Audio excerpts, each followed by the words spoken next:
Hello, hello. Souls seeking a sleepy refuge.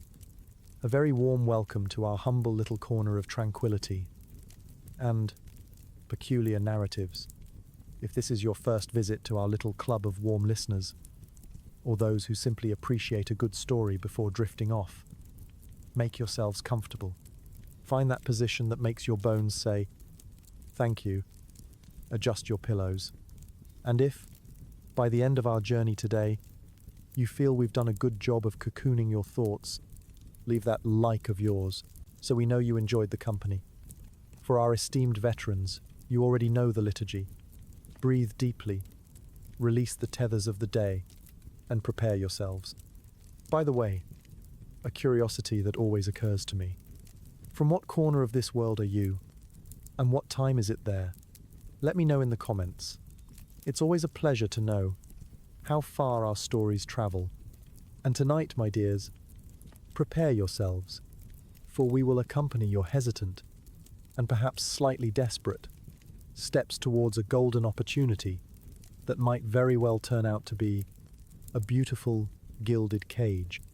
You are about to try not to get kicked to the curb by Henry Ford before lunchtime. Now, without further ado, or preambles to delay your well-deserved rest, let the story begin. You are in Detroit, and the city is buzzing.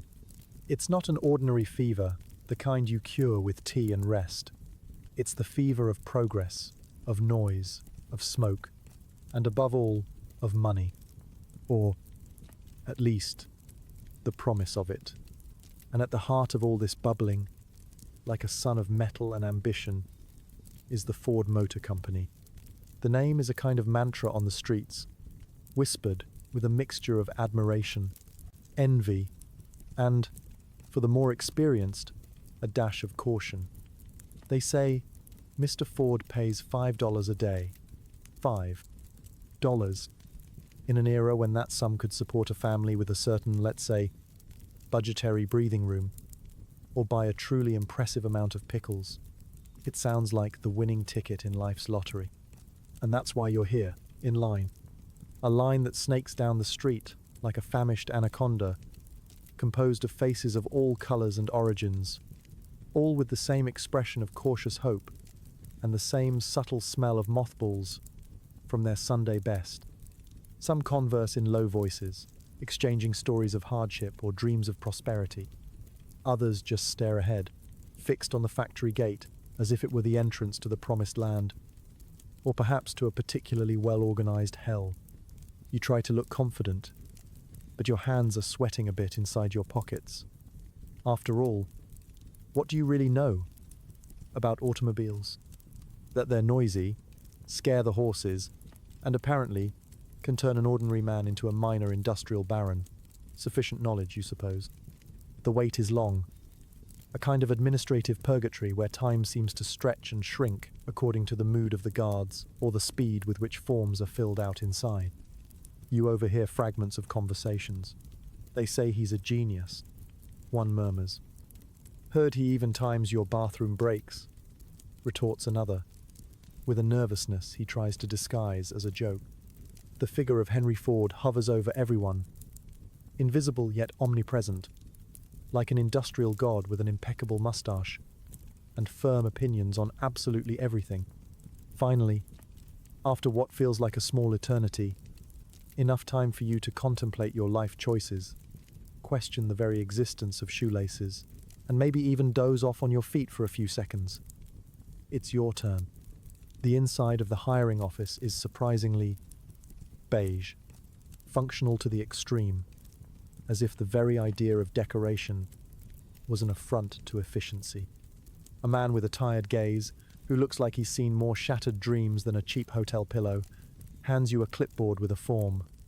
The questions are direct, almost brutal in their simplicity. Name, age, previous experience. You inflate your brief stint as a blacksmith's assistant a bit, hoping, shaping metal, counts for something. Do you drink? Do you smoke? Do you have debts? Are you married? Is your wife a good homemaker? It feels less like a job application, and more like an interrogation for a secret cult, demanding Spartan living habits and an almost religious devotion to work. You fill it all out with the neatest handwriting you can manage, wondering if a crooked letter could be interpreted as a character flaw. The man barely glances at your answers. He stamps the paper with a thud that echoes like a sentence and says, "Monday, East Gate, 6 a.m. Don't be late."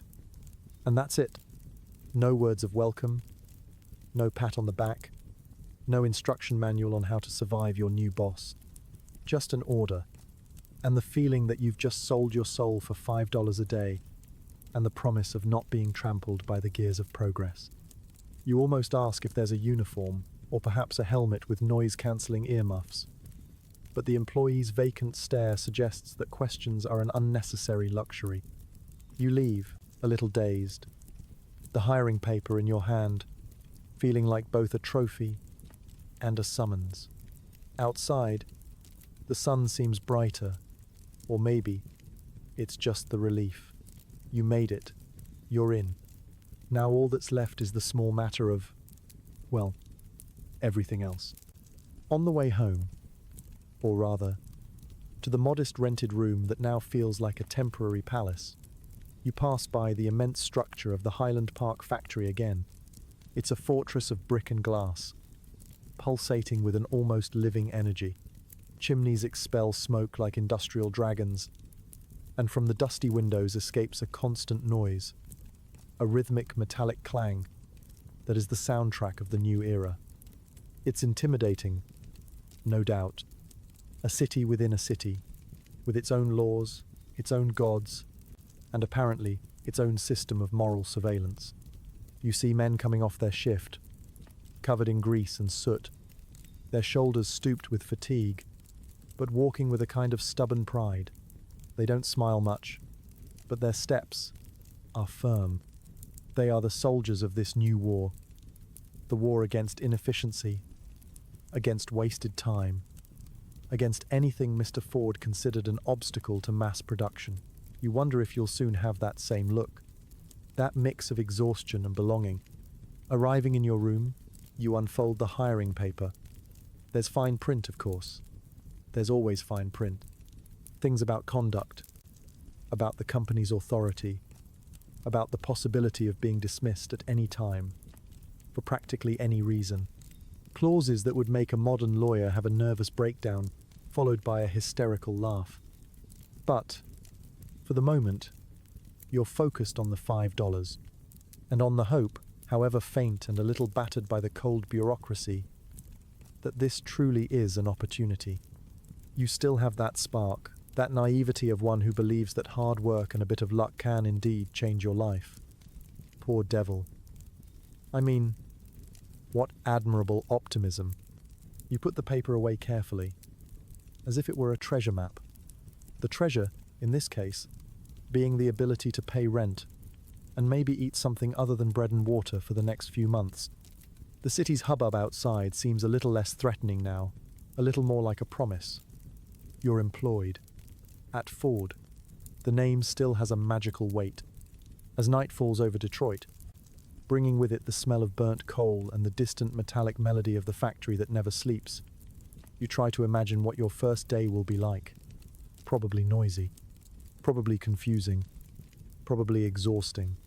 You have no idea yet just how precisely correct these assumptions are, nor how spectacularly they underestimate reality. That night, before falling asleep, you overhear a comment from a roommate, an older man with calloused hands and a look that had seen a few industrial revolutions pass. He's mending a boot, the faint light of the lamp casting long shadows on his face. Without taking his eyes off his work, he says, almost to himself, but loud enough for you to hear, "Ford. Eh? Good luck, kid. Just a piece of advice. Keep your head down. And if the old man shows up, try not to breathe too close to him. They say he doesn't like the smell of, well, common folk." He gives a small grunt, which could be a laugh or just the effort of pushing the needle through the thick leather. You swallow hard. The advice, so casually delivered, hangs in the air like cheap cigar smoke. The old man. That's what they called him. And apparently, he had a keen sense of smell for detecting humanity in his employees, which, by your neighbor's tone, wasn't exactly a compliment in Ford's best practices manual. Great. Just great. Your first day of work is approaching, and the only clear guidance you've received is to essentially try not to exist too intensely near your new boss. That naive optimism? It's already starting to catch the scent of burnt oil and hear the distant sound of a gear grinding in protest. The crack of dawn hasn't even dared to show its face when you wake, long before the sun considers doing the same. Your roommate's advice echoes in your mind, along with an anxiety manifesting as a knot in your stomach, a knot you suspect is already an old acquaintance of Ford employees. 6 in the morning. Eastgate. The phrase has the relentless clarity of a sentence. You dress in the dark, the room still smelling of interrupted sleep and Detroit dust. A sip of water, a piece of stale bread that feels as dense as a small brick, and you're on your way. The streets are surprisingly busy for this ungodly hour.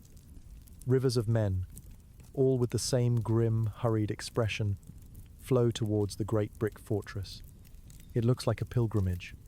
Only the god to be worshipped is made of steel and smoke, and its blessings come in the form of a wage that barely compensates for the sacrifices.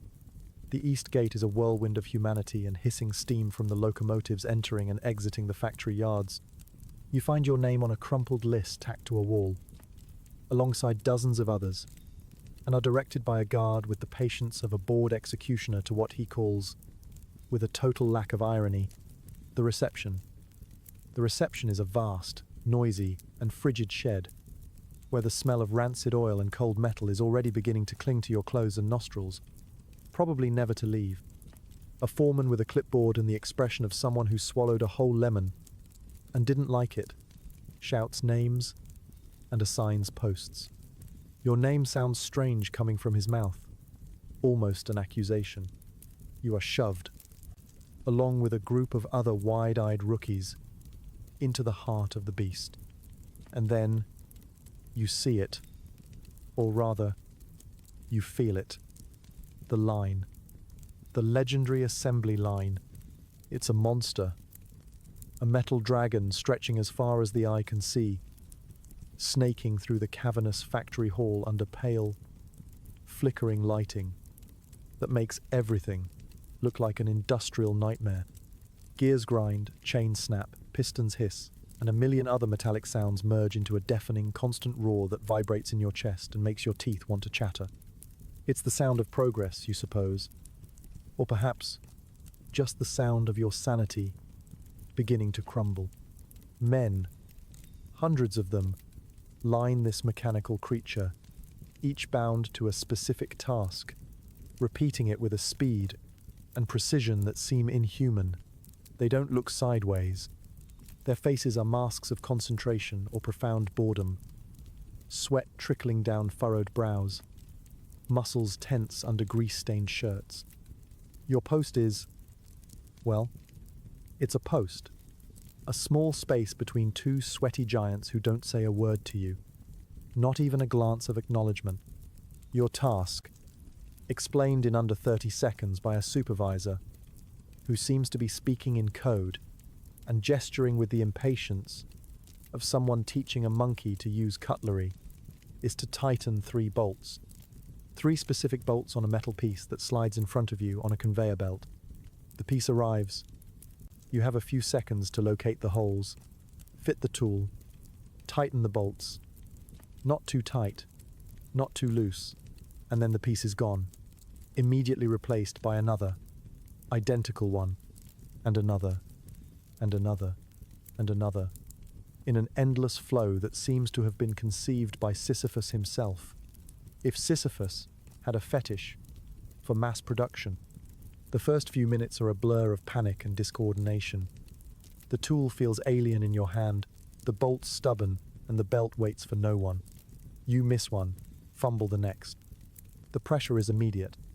The man to your right, without turning his head, lets out a grunt that universally sounds like, "You're slowing me down, you incompetent oaf." Behind you, The supervisor is already hovering, and his voice, when it comes, is like coarse sandpaper rubbed on your already frayed nerves. Faster! We don't have all day. Time is money, boy. Mr. Ford doesn't pay you to think. He pays you to do. The part about thinking seems particularly emphatic. You grit your teeth and try. The noise is a physical assault. The smell of hot oil, burnt rubber, and sour sweat is nauseating. The repetition already begins to dull your mind after a mere 20 minutes. Tighten, tighten, tighten. Your shoulders ache. Your fingers go numb. You try to find a rhythm, a way to do it, without each movement feeling like a small, lost battle. You glance at your neighbors. They move like automatons, their bodies fused to the task, their eyes glazed. They are veterans, you realize, and the price of that experience is stamped on their faces. The hours drag by with the speed of a snail climbing a mountain of tar. No coffee break, of course. No idle chatter. Any deviation from the task is met with sharp glares from the supervisors, who patrol the line like sharks scenting blood, or, in this case, inefficiency. Once you let the tool slip, it falls with a metallic clang that, even amidst the general cacophony, seems to draw every eye. The supervisor materializes beside you like a speed demon, his face red with anger. If you damage that tool, it comes out of your pay. And if you slow down the line again, you're out the door. Understood? The threat is as casual as it is brutal. You mumble an apology, feeling the heat rise up your neck. Understood. Loud and clear. You learn quickly that here, at Ford, you are not a person. You are an extension of the machine, a replaceable part, with the difference that if you break, there's no one to fix you, only someone to throw you away. Your initial naivety, that little spark of optimism you brought with you, begins to be systematically crushed under the weight of steel, noise, and calculated indifference. This isn't a job, it's an endurance test. A marathon of repetitive movements where the only reward for finishing a lap is the immediate start of the next. Lunch, if you can even call the brief interruption where you wolf down a dry sandwich sitting on the dirty floor, surrounded by the same noise and smells, is a fleeting oasis in a desert of toil. No one talks much. Exhaustion is a silent, universal companion.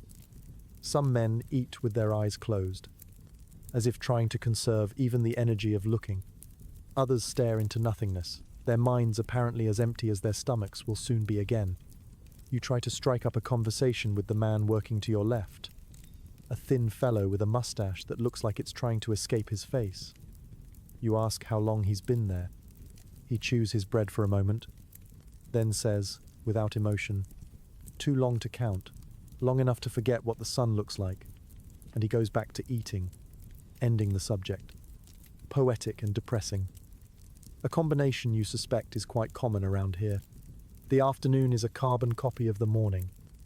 Only worse, because now fatigue has truly settled into your bones like an unwelcome tenant who refuses to pay rent. Your muscles scream in silent protest. Your mind wanders, trying to escape the crushing monotony, but the roar of the factory pulls it back, relentlessly. You begin to understand why Mr. Ford pays $5 a day. It's not generosity. It's a price. The price of your physical endurance, your ability to withstand the unbearable, your willingness to become a cog. And yet, looking around, you realize there's a line of men outside willing to pay that price. It's a realization that leaves a bitter taste in your mouth, even more bitter than the watery coffee some of them drink. You make another mistake. A small slip. A bolt that doesn't fit right. This time, the supervisor doesn't just yell. He stops your section of the line. For a few glorious and terrifying seconds, the noise subsides a little in that stretch. All eyes turn to you. It's like being naked on stage, with the difference that the audience doesn't seem inclined to applaud. The supervisor gives you a lecture about the importance of perfection, about how a single mistake of yours could compromise the entire car, Ford's entire reputation, and probably cause World War III, judging by his tone. He makes you disassemble and reassemble the part 3 times, under everyone's impatient gaze. Every second feels like an hour. You feel sweat trickling down your back, cold and uncomfortable. That fearful respect for the Ford machine, which began to sprout earlier, now solidifies. It's a machine that does not forgive. Finally, the whistle blows, signaling the end of the shift. It's a blessed sound, like the call of an angel of liberation, if angels used industrial whistles and smelled of grease. The men move with surprising speed, switching off machines, dropping tools, their bodies exhausted, but driven by the prospect of escape. You feel as if you've been run over by one of the cars you helped assemble. Your ears are ringing, your hands are trembling. You smell of an unholy mixture of sweat, oil, and metallic despair. As you walk, or rather, drag yourself out of the gate, mixed in with the mass of other tired bodies, you hear a different buzz. A commotion that isn't work-related, but one of anticipation. He's here. Line. Line. Someone whispers. The old man is in the building. Saw his car. Your heart, which you thought had shut down from sheer exhaustion, gives an uncomfortable leap. Henry Ford. In the same physical space as you. The idea is both exciting and profoundly alarming. Like discovering that the big bad wolf from your childhood stories not only exists, but is also the CEO of the company where you've just had the worst first day of your life. The tension, already a constant in the factory air, seems to thicken, making the air heavy and difficult to breathe. The news of Henry Ford's presence in the factory spreads like a contagious disease. Only instead of fever and chills, it causes a wave of frantic activity and nervous glances. Supervisors, who normally already boasted the charm of a starving cactus, now look like they've swallowed whole wasps. They shout louder, gesture more vehemently, and somehow manage to be in 3 places at once, usually hovering over your shoulder when you least expect it. You try to concentrate on your 3 bolts, but the image of the old man lurking in the corridors, perhaps judging your posture or the way you hold your tool, is a considerable distraction. Fortunately, or perhaps unfortunately, the shift ends before you have the dubious honor of a personal encounter. For now, you're safe. Or so you think. In the days that follow, you begin to acclimatize, if you can call the process of becoming progressively deafer, sorer, and more prone to nightmares about conveyor belts that haunted your dreams. You learn the names of a few colleagues, or at least the grunts they use to communicate above the infernal noise. You discover which of the restrooms is least likely to be out of order, and which street sandwich vendor has bread least resembling cardboard. Small victories that, in the grand scheme of your new life, feel like epic achievements. It's during one of these rare lunch breaks, as you're trying to coax a piece of mystery meat down your throat, that you first hear about the department, not the police department, nor the fire department. Something much more intimate. Ford's sociological department. An older colleague named Jedediah, a man with a face that looks like a roadmap of suffering and a mustache that has seen better days but still sports a certain defiant dignity, is the one who introduces you to this pearl of Fordian management. He speaks in a low, almost conspiratorial voice, even though the surrounding noise could cover up the state secrets of a small nation. "You're new, right?" he asks, though it's more of a statement. "So you probably haven't had the pleasure yet." "Pleasure of what?" you ask naively. Jedediah lets out a short, joyless laugh that sounds like gravel being stirred. "Of the investigators, from the sociological department, Mr. Ford's guardian angels, who come to see if you're living right to deserve your $5. You frown. "Living right? What do you mean?" "Ah, my boy," he sighs, and takes a thoughtful bite of his own sandwich, which looks suspiciously similar to yours. "Mr. Ford doesn't just want your labor. He wants your soul. or at least a version of it that fits his mold. Cleanliness, thrift, sobriety, church attendance, even if you're a pagan, a happy wife, and well-behaved children. No drinking, no debts, no disorderly living, whatever that means to him that week. The idea is so absurd you almost choke on your mystery meat. They come to your house? Oh yes, Jedediah confirms with a somber nod. They show up unannounced, with their clipboards and their judgmental stares. They look under the bed, check if the pantry is stocked, but not too much. That would be extravagance. Ask the neighbors about your habits. Basically, a reality show of your life, only without the cameras, and with the very real risk of you losing your job if you don't have the right kind of curtains on your window. Another colleague, younger, and with a permanently frightened air, named Mikey, joins the conversation, eyes wide. I heard they failed a guy because his wife worked outside, said it was detrimental to family morals. And another because they found a bottle of beer hidden in the coal bin, Jedediah adds. Doesn't matter if it was his brother-in-law's. Beer is beer. And a sin, apparently. You remain silent for a moment, processing this new layer of control. It was bad enough being a cog in the factory. Now you discover that your personal life is also part of Henry Ford's moral assembly line. It's as if the company had tentacles that stretched into your home, snooping through your cupboards and judging your life choices. A truly chilling thought, one that makes the factory noise seem almost comforting in comparison. And what happens if they don't like what they see? You ask, your voice a little lower than intended. Jedediah shrugs. First, a friendly chat, some counseling. Then, if you don't improve, your $5 a day might become a lot less. Or nothing. Simple as that. In the following days, the shadow of the sociological department hangs over you like a cloud of moralistic locusts. You start to look at your modest rented room with new eyes. That stain on the wall suddenly seems like a testament to your depravity. The dust accumulated in the corner, a sign of unforgivable laziness. You find yourself cleaning with an almost religious fervor, wondering what an inspector with a clipboard would think of your single pair of mended shoes. Paranoia spreads among the colleagues like a plague. Stories circulate, each more bizarre than the last. Tips are exchanged in hurried whispers. Hide any book that isn't the Bible or a tool manual.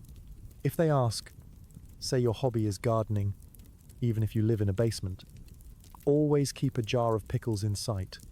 They say, the old man likes pickles. This last one seemed particularly random, but who was going to risk it? The feeling of being constantly watched, both inside and outside the factory, is exhausting. It's an invasion of privacy so profound, so systematic, that it borders on the comical, if it weren't so terribly serious. You begin to understand that working for Henry Ford isn't just a job, it's joining a cult, where the leader has very strong opinions about the kind of toothpaste you should use, and what time you should go to bed. The acid humor starting to well up in you is a form of self-defense, a way to cope with the oppressive absurdity of it all. Basically, you think it's like having a corporate mother-in-law, only with the power to leave you destitute. One afternoon, while you're at your usual toil of tightening the 3 bolts of eternal damnation, something happens that makes your blood run colder than a Detroit winter wind. A man in a dark suit and hat, the unofficial uniform of bureaucrats and bearers of bad news, is standing at the end of your section of the line, conversing discreetly with your supervisor. He has a clipboard in his hand. A clipboard, the universal symbol of impending doom. The supervisor points in your direction, not accusingly, just indicatively. The man in the suit jots something down. Your heart begins to pound at a rhythm that would rival any machine in the factory. Would it be today? Would it be now? Had they found out about that copy of Edgar Allan Poe you hide under your mattress? Or perhaps the fact that you whistled a vaguely melancholic tune on your way to work, a clear sign of discontent and lack of moral fiber. The man in the suit doesn't approach. He just watches for a few minutes. His face inscrutable. You try to look like the epitome of the model worker. Focused, efficient, perhaps even a little cheerful in a subservient way. You tighten your bolts as if the salvation of your soul depended on it. And, in a way, perhaps it did. After what feels like an eternity, the man in the suit makes another note, nods briefly to the supervisor, and walks away, disappearing into the vastness of the factory as silently as he appeared. You let out a breath you didn't realize you were holding. False alarm? Or just the first warning? There's no way to know. And that uncertainty, you realize, is part of the cruel genius of the system. Keeping everyone on their toes. Always a little guilty. Always a little afraid. Later that day, as the fading sunlight streams dirtily through the factory's high windows, painting everything in a sepia tone of industrial fatigue, you see him. For real. This time. Not just a rumor or the shadow of a car. Henry Ford in the flesh. He's on the other side of the main factory aisle, a considerable distance away, but unmistakable. Shorter than you imagined, but with a presence that seems to fill the space around him. He gestures vigorously as he speaks to a group of engineers who surround him like attentive disciples, all nodding in agreement, even if, from the tense expression of one of them, the agreement seems to be more out of self-preservation than conviction. Ford turns his head for an instant, his gaze sweeping the production line. His eyes, even at a distance, seem piercing, sharp. For an infinitesimal second, it feels as if his gaze meets yours. It's just an instant, a fleeting glance, but it's enough to send a shiver down your spine. He doesn't smile. His face is a mask of seriousness, perhaps even slight displeasure, as if he were looking at a complex machine that has a slightly misplaced part, and that part, by chance, could be you. Then, he turns back to the engineers, and the moment passes, but the image remains etched in your mind. The cold stare, the rigid posture, the aura of absolute power. You've seen the old man, and, for some reason you can't explain, you feel he noticed you too. And his expression, well, let's just say it wasn't that of someone about to give you a raise. Your roommate's advice about not breathing too close to him suddenly seems incredibly sensible. That brief, almost imperceptible exchange of glances with Henry Ford himself leaves an uncomfortable residue in your mind, like the premonition of a toothache. You try to brush off the feeling, telling yourself it's just your overactive imagination, fueled by colleagues' stories and the general atmosphere of institutionalized paranoia. After all, you're just another bolt in his gigantic machine, an anonymous ant in the vastness of the industrial anthill. Why would he remember you? Or worse, why would he care? Ah, sweet, perilous naivety. The days turn into weeks. The assembly line routine, once an unbearable sensory assault, begins to acquire a kind of numbing familiarity. The deafening noise becomes the background static of your existence. The smell of oil and hot metal is your new personal perfume, one that no amount of cheap soap can completely remove. Your muscles still ache, but now it's a constant pain, an old friend that greets you every morning and lulls you to sleep every night. You've even developed a certain skill in tightening your 3 bolts, reaching a state of semi-automatic trance, where your hands move on their own, while your mind desperately tries to find refuge in thoughts about anything other than the metal piece incessantly sliding before you. Ford's presence in the factory remains a sporadic event, but each appearance is preceded by waves of palpable tension, like the air before a thunderstorm. He wanders the corridors, sometimes alone, sometimes followed by a retinue of apprehensive-looking engineers and managers, who always seem to be one step behind, ready to jot down every word, or, more likely, to shield themselves from any splash of displeasure. They say he has hawk eyes for any waste, any inefficiency, any sign that things aren't working, exactly as he envisioned in his tireless and, let's face it, somewhat peculiar mind. You see him from a distance a few times, observing a new machine with an intensity that would make the machine itself blush, if machines could blush, gesturing to a foreman, his face serious, the words inaudible above the noise, but the tone clearly not that of someone distributing compliments. Each time, you feel a small chill down your spine and strive to appear as productive and invisible as possible, a difficult combination to achieve, but essential for survival. Until one day, it happens, the day you dreaded, and, secretly, perhaps even awaited, with morbid curiosity, the day corporate Russian roulette stops with the barrel pointed directly at you. It's a particularly grey afternoon, both outside the factory's dirty windows and within your working-class soul. The line is running at its usual pace of grinding the human soul to dust. You're at your post, in your hypnotic dance, with the 3 bolts, when a subtle shift in the atmosphere alerts you.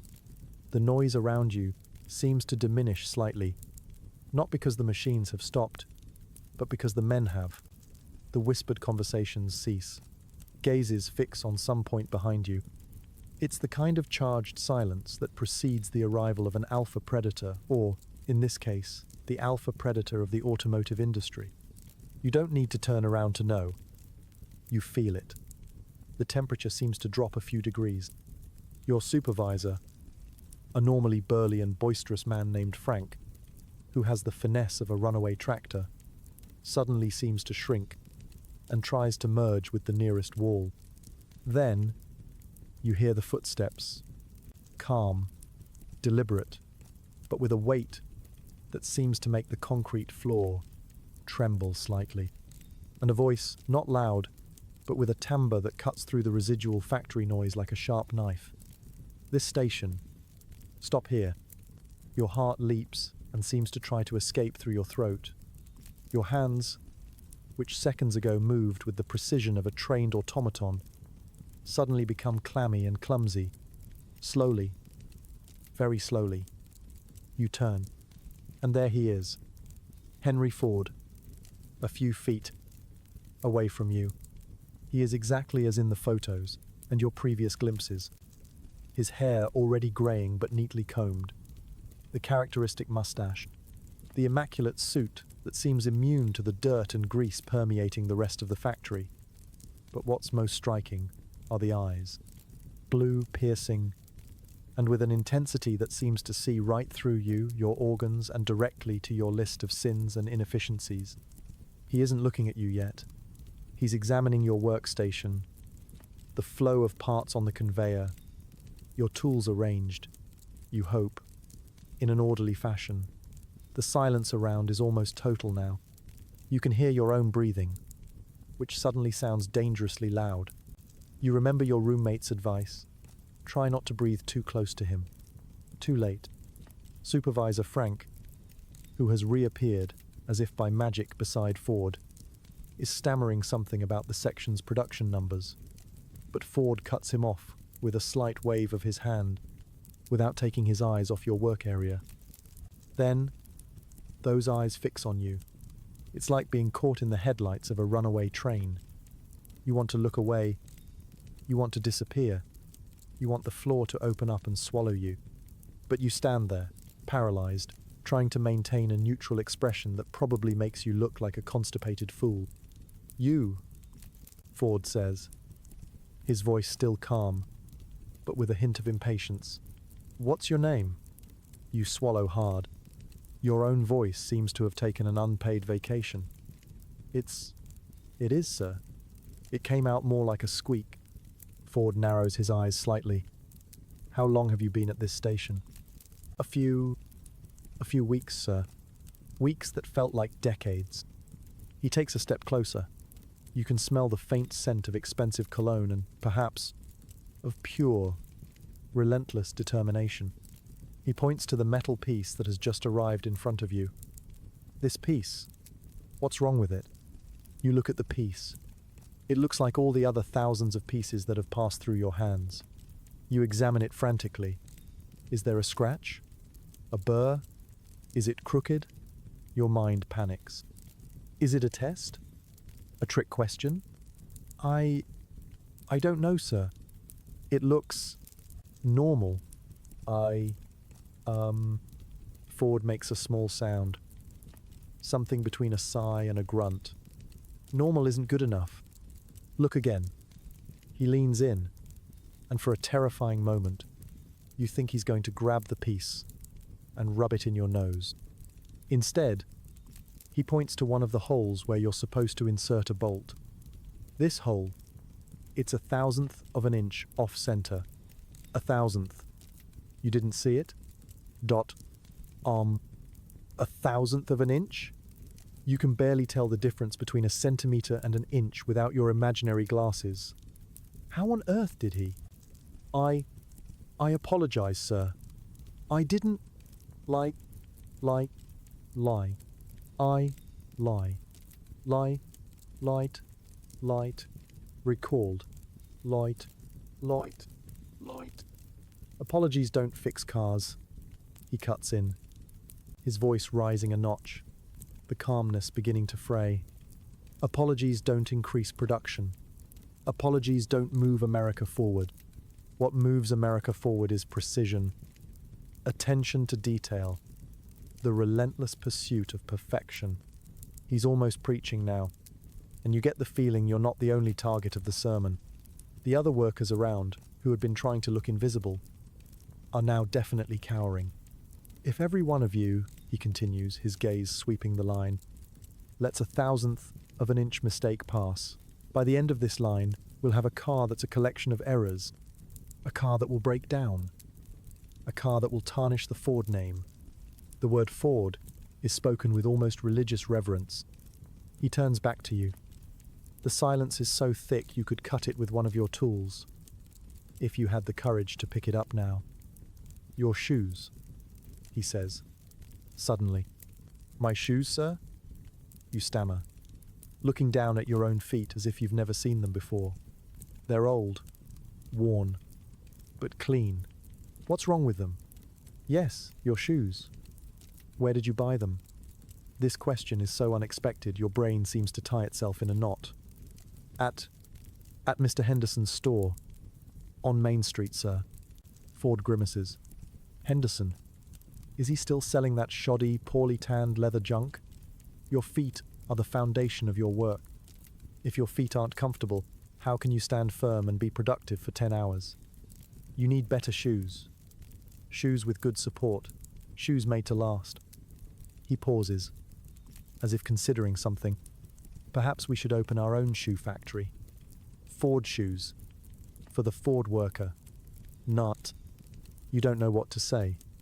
He went from a microscopic defect in a metal part to a dissertation on footwear, and a potential new business line in under a minute. This man's mind is a labyrinth, and you're lost in it without a map.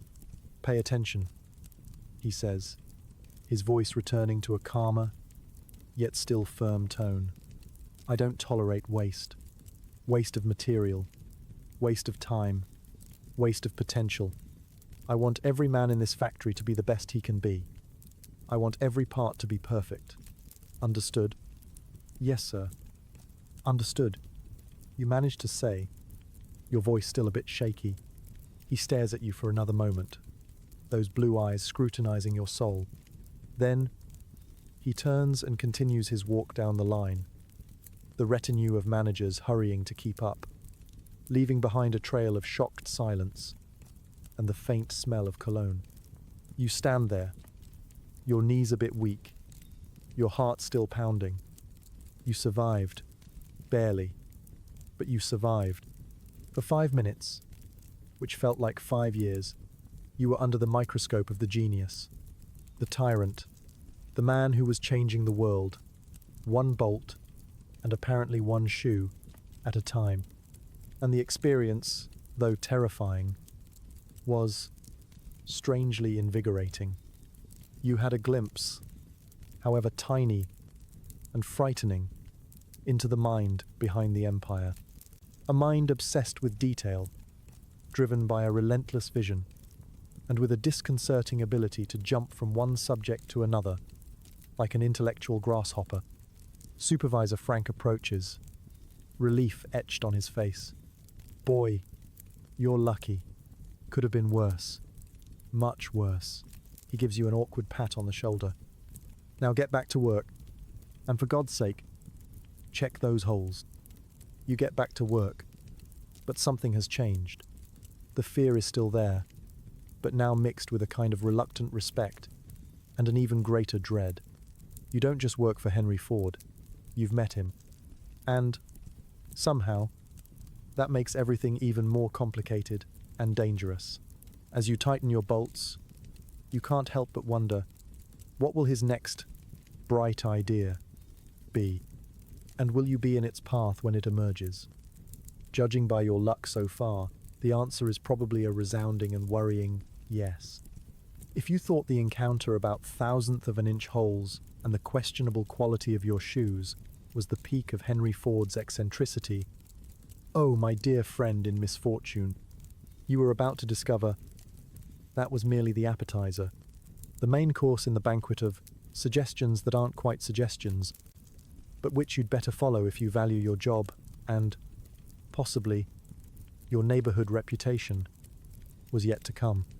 That resounding and worrying yes that echoed in your mind about being in the path of Ford's next brilliant idea materialized faster than you would have liked.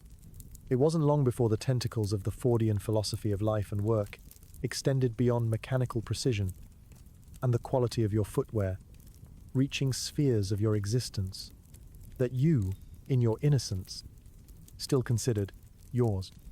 It began subtly, like most insidious things. Pamphlets started appearing on notice boards, tacked up next to production orders, and reminders about workplace safety, which, ironically, seemed far less important to management than the contents of your dinner plate. These weren't ordinary pamphlets announcing the next company picnic. If such an event of unnecessary frivolity ever existed under Ford's austere gaze. Oh no, these were veritable treatises on the miracles of soy. Yes, soy. Apparently, Henry Ford had discovered, or been convinced by some dietary guru of the era, that soy was the answer to all of humanity's ills, from indigestion to, probably, a lack of enthusiasm for tightening bolts for 10 hours straight. The pamphlets, printed on cheap paper with typography that would make a modern designer weep tears of aesthetic despair, extolled the virtues of the miracle bean. Protein, vitamins, economy. It was, according to Ford, the food of the future, the fuel for the efficient and morally upright worker. Soon, the factory cafeteria, a place not already renowned for its gastronomic delicacies, where the dish of the day usually varied between grey mystery with brown sauce and brown surprise with grey sauce, began to feature soy enriched options.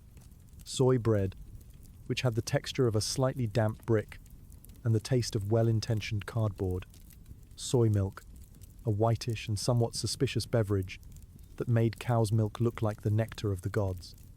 Soy burgers, which were an offense to both burgers and soy itself. You and your colleagues looked at these new additions to the menu with a mixture of horror and resignation. Eating that stuff felt like a self-imposed penance. But not eating it, well, not eating, it could be interpreted. And at the Ford Motor Company, everything was interpreted. A turned-up nose at the soy bread could be a sign of resistance to the boss's progressive ideas.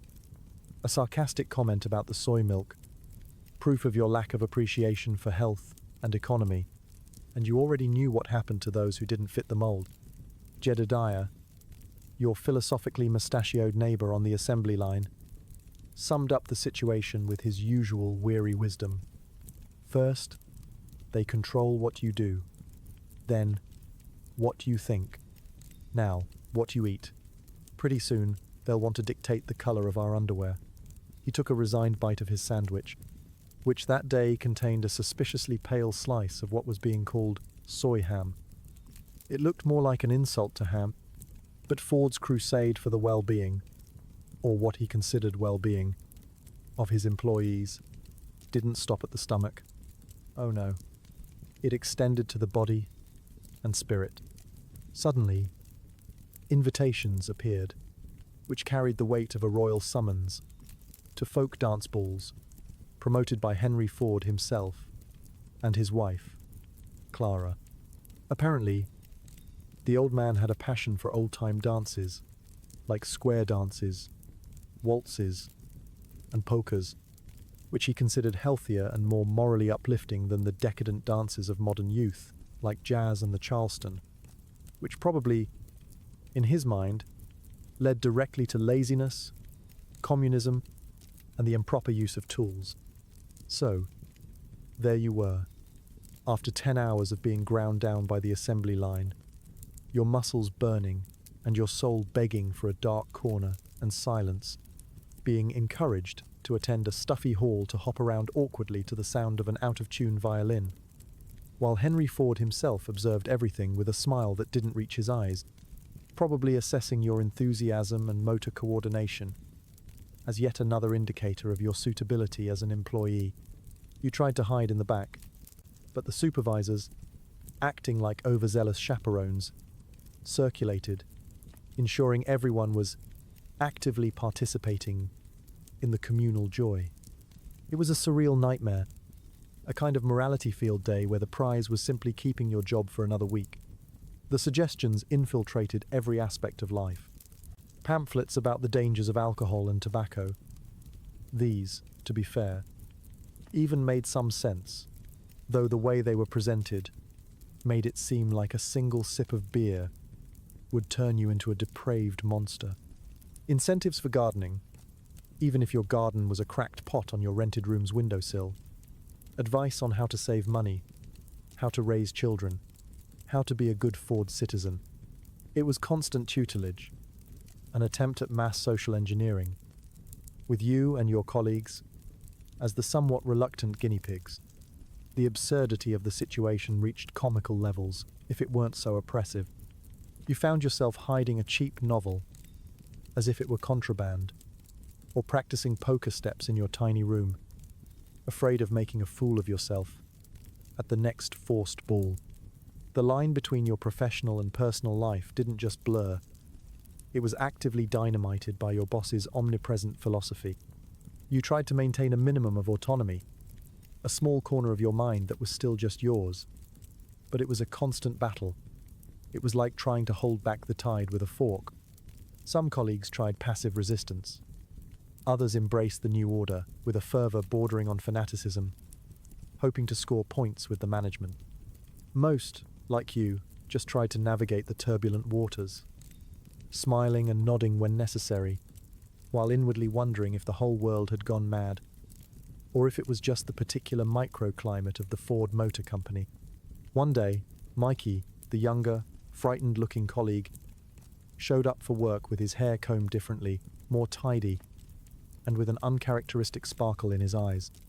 When Jedediah asked what had happened, Mikey confessed, in a low voice, that he had received an honorable mention from the sociological department inspector for having an exemplarily clean house, and because his wife had presented a recipe book that included, guess what, several variations of soy dishes. Mikey seemed genuinely proud, as if he'd won an Olympic medal for conformity. Jedediah just shook his head and muttered something about Stockholm Syndrome hitting hard. You didn't know whether to laugh or cry. The pressure was subtle but constant. There were no direct orders most of the time, just suggestions, recommendations, opportunities for personal improvement. But everyone knew that ignoring these opportunities could have consequences. The shadow of dismissal loomed over everyone, and the reasons could be as trivial as not showing due enthusiasm for the boss's latest health fad. And that threat became painfully real on a dreary Friday. A colleague from the other line, a quiet man named Arthur, known for being a hard worker who never caused trouble, was called to the supervisor's office in the middle of the shift. He didn't come back. Later, the rumors began to circulate, as they always did, laden with fear and speculation. They said Arthur had been seen buying a lottery ticket the previous week. A lottery ticket. That den of vain hope and squandering of hard-earned money. Something that, evidently, went against the Fordian principles of hard work and frugal saving. And so, because of a piece of paper with numbers and a dream of luck, Arthur was out on the street. The news landed like a stone in the already turbulent lake of your sanity. A lottery ticket. If that was grounds for dismissal, what else could be? Reading the wrong newspaper? Singing a song considered too modern? Having an impure thought about the efficiency of the assembly line? The ground beneath your feet felt even more unstable. The absurdity wasn't just darkly funny, it was dangerous. And you were right in the middle of it, trying to balance your 3 bolts, your poker lessons, and your forced soy consumption, just so you wouldn't be the next Arthur. Arthur's dismissal over a simple lottery ticket had the effect of a bucket of icy water on a sleepwalker. If before there was a thin layer of amusing absurdity covering the constant paranoia, now that layer had ruptured, revealing the cold, hard concrete of reality. Your job at the Ford Motor Company was as secure as a house of cards in a hurricane. And the hurricane, in this case, had a first name, a last name, and an impeccable mustache. The culture of fear, once a background murmur, now became the main soundtrack of your life in the factory. Every misstep, every misplaced word, every glance that could be interpreted as anything less than total devotion to the Fordian cause could be your one-way ticket to the street. And the street, in Detroit, for an unemployed man, was a cold and unwelcoming place. Stories of dismissals began to circulate more frequently, or perhaps you were just paying more attention. They were tales that ranged from the tragic to the frankly bizarre, each serving as a macabre reminder of the precariousness of your situation. There was the case of the fellow who was let go because his supervisor heard him whistling a tune considered excessively cheerful, and therefore distracting to colleagues. Apparently, joy at work was supposed to be the silent, productive kind, not the musical and potentially contagious kind. Another was fired for being seen reading a leftist-leaning newspaper during his lunch break. What constituted leftist-leaning was, of course, an unfathomable mystery defined by the moods and prejudices of upper management. And there was the urban legend, never confirmed but whispered with reverent fear, of the man who was fired because Henry Ford didn't like the way he tied his shoes. Whether it was true or not hardly mattered. The effect was the same. Everyone started paying neurotic attention to their shoelaces. The instrument of this corporate Russian roulette was often a small piece of paper, the dreaded blue slip.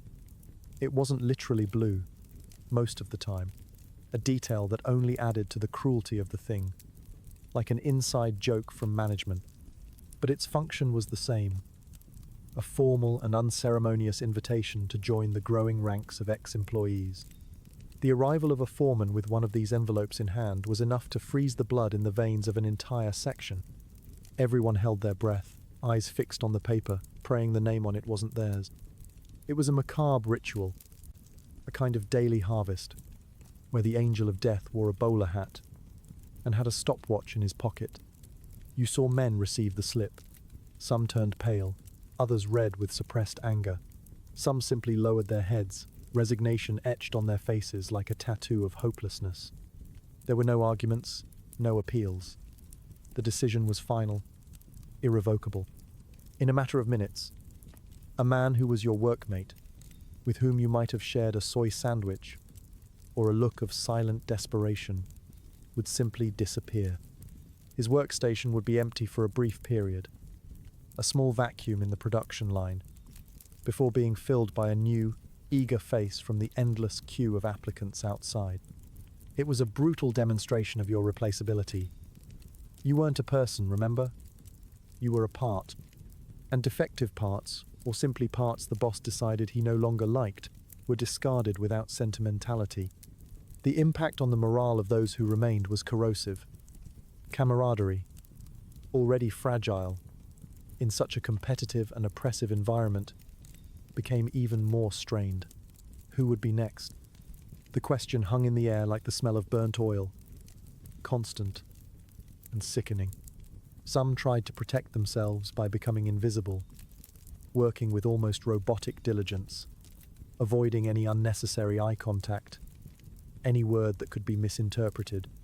Others, in a riskier tactic, tried to become the supervisor's favorites, snitching on colleagues' minor slips, laughing at the boss's unfunny jokes, enthusiastically embracing every new suggestion from above. They were the bootlickers, silently despised by most, but secretly envied for their apparent ability to survive. You, in turn, began to develop a new layer of skin, thicker, more calloused. Your initial naivety had long since been pulverized. In its place grew a pragmatic cynicism and an increasingly dark humor. It was a form of defense, a way to maintain sanity in an environment that seemed designed to destroy it.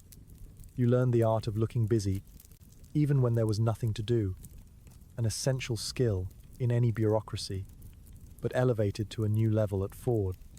If a supervisor approached, you immediately assumed an expression of deep concentration, your hands moving with a speed and precision that suggested you were disarming a bomb, or, at the very least, building the most important part of the entire vehicle. You also became a keen observer of human nature under pressure. You saw the fear in your colleagues' eyes, but you also saw small acts of kindness, glances of solidarity exchanged above the din of the machines, a piece of bread shared discreetly. They were small lights of humanity flickering in the darkness of relentless efficiency. Jedediah, with his seen-it-all gaze, continued to be a source of cynical wisdom and, strangely, comfort. "No use worrying too much, lad," he told you one day, after they witnessed another summary dismissal. "It's like being in a storm at sea. You can pray, you can curse, you can try to swim against the current, but in the end, the wave takes you if it wants to. The trick is to try to float as long as you can, and if possible, with a bit of dignity." He winked. "And maybe with a good story to tell afterward, if you survive." The constant feeling of being on a tightrope began to shape your habits. You triple-checked that your station was impeccably clean before leaving. You arrived 15 minutes early, just to be sure. You avoided any conversation that could be remotely interpreted as critical of the company, the boss, or the dubious quality of the soy stew. You became a master of the neutral expression, a corporate chameleon, capable of blending into the factory's grey background. But even with all this caution, fear was a constant companion. Every time a foreman walked in your direction with an envelope in his hand, your stomach knotted. Every time someone's name was called over the loudspeaker system with that grave intonation that always seemed to announce the end of the world, you held your breath. It was a life lived on a knife's edge, and the knife was controlled by a man whose whims were as unpredictable as Detroit weather. However, amidst this atmosphere of tension and uncertainty, something new began to emerge on the horizon, like a distant ship in the fog. Rumors. Rumors about a big project, a new assembly line even more revolutionary, perhaps even a completely new car model that would change everything all over again. The factory buzzed with these whispered speculations. Some saw it as a threat, more work, more pressure, new ways to be deemed inadequate. Others, however, saw a spark of hope. A big project meant investment. It meant the need for experienced workers, perhaps even a small truce in the carnage of dismissals. For you, it was a confusing mix of both. The idea of more work under Ford's watchful eye was exhausting, just to think about, but the prospect of something new, something to break the crushing monotony of your 3 bolts, had an almost perverse appeal. And, who knew, maybe a large and important project would offer a little more security, a small, temporary safe harbor in that constant storm that was working for Henry Ford.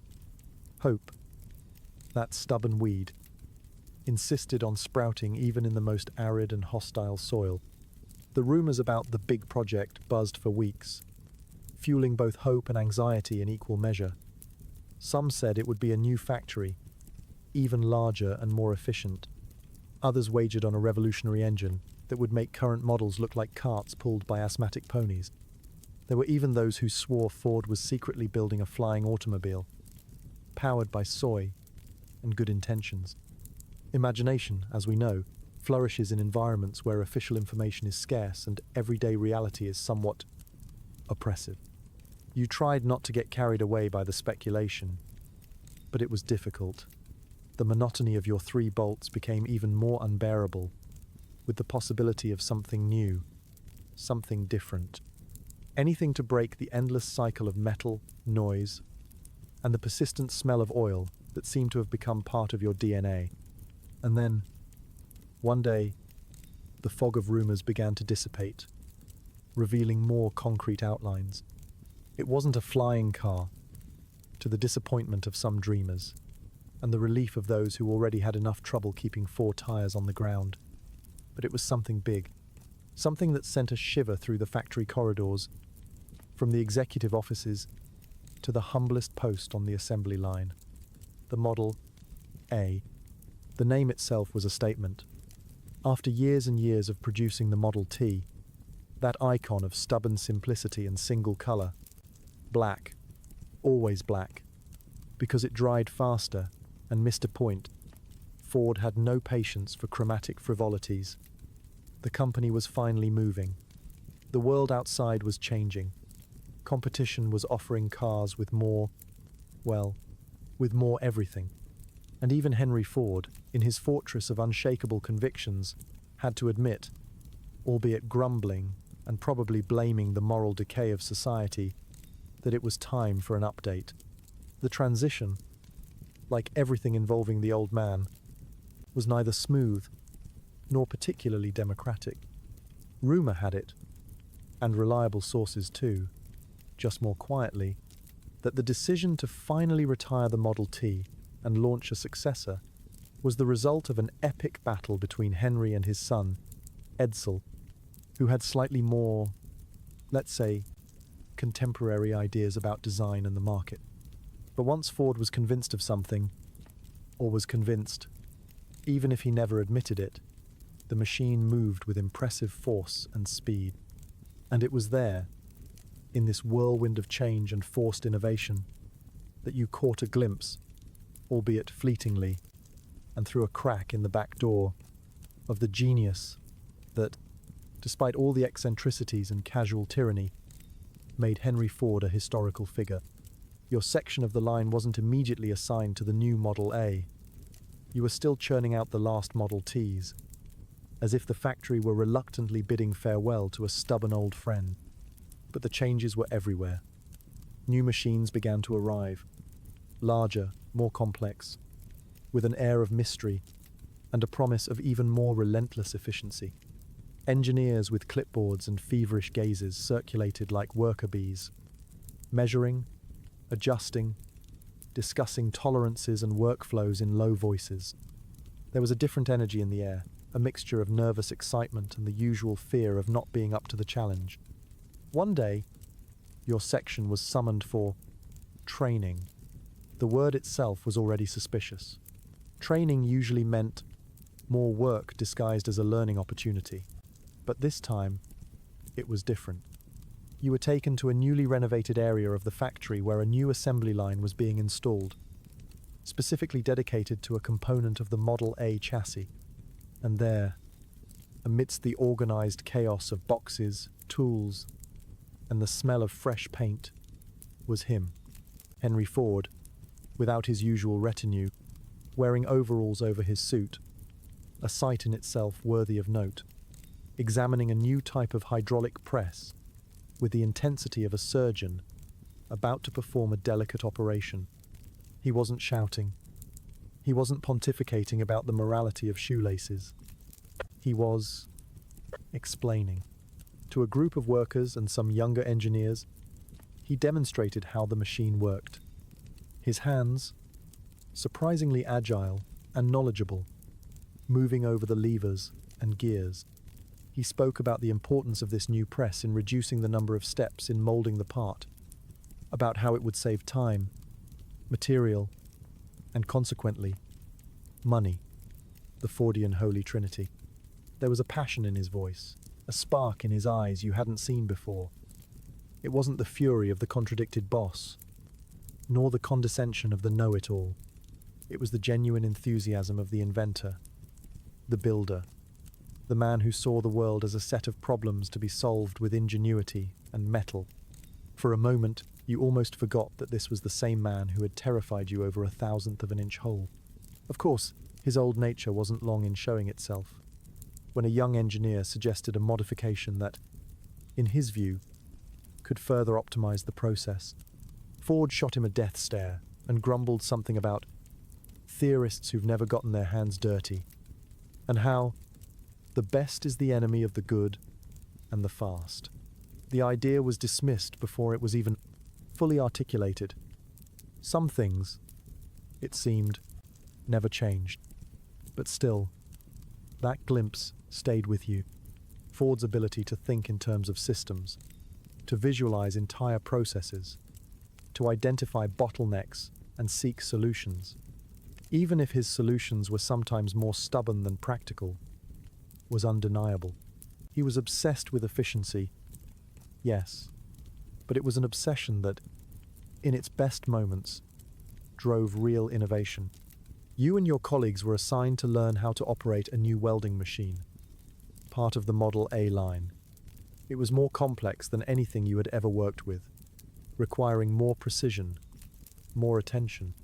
The training was quick and brutal, with little margin for error, but, for the first time in a long while, you felt something that wasn't just the numbing boredom of repetition. There was a challenge there, a learning curve, and, as strange as it seemed to admit, there was a small twinge of pride in being part of something new, something everyone said would be the future. Ford's obsession with reducing costs and waste was legendary, and you saw it in action every day. Nothing was thrown away, if it could be repurposed. Every movement was analyzed, every second timed. Sometimes this led to absurd situations, like the aforementioned insistence on black paint for the Model T because it dried faster. But other times, it led to genuine innovations in logistics, material use, and workflow organization.